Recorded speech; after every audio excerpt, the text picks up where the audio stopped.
মাই god, নিঃস্ব সিনেমায় একন রূপে ধরা দিল মেগাস্টার শাকিব খান।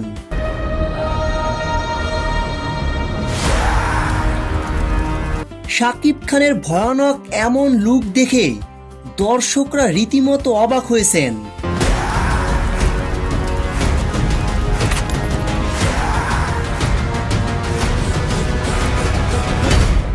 দর্শকরা বলতে বাধ্য হয়েছেন, এ কোন শাকিব খান ধরা দিল নিঃস্ব সিনেমার টিজারে।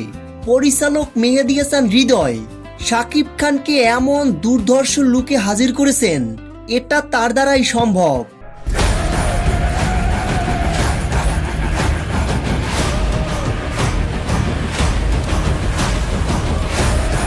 শাকিব খানের ক্যারিয়ারের সকল সিনেমার রেকর্ড ব্রেক করতে যাচ্ছে 2027 সালের আপকামিং নিঃস্ব সিনেমাটি। তো ভিউয়ার্স, নিঃস্ব সিনেমার ফ্যানমেড টিজারটি দেখে আপনাদের কাছে কেমন লেগেছে ভিডিওর নিচে কমেন্ট করে জানাতে ভুলবেন না। ভিডিওটি ভালো লাগলে একটা লাইক দিয়ে আমাদের পাশে থাকুন। আপনাদের একটি লাইক আমাদেরকে নতুন নতুন ভিডিও বানানোর জন্য উৎসাহিত করে।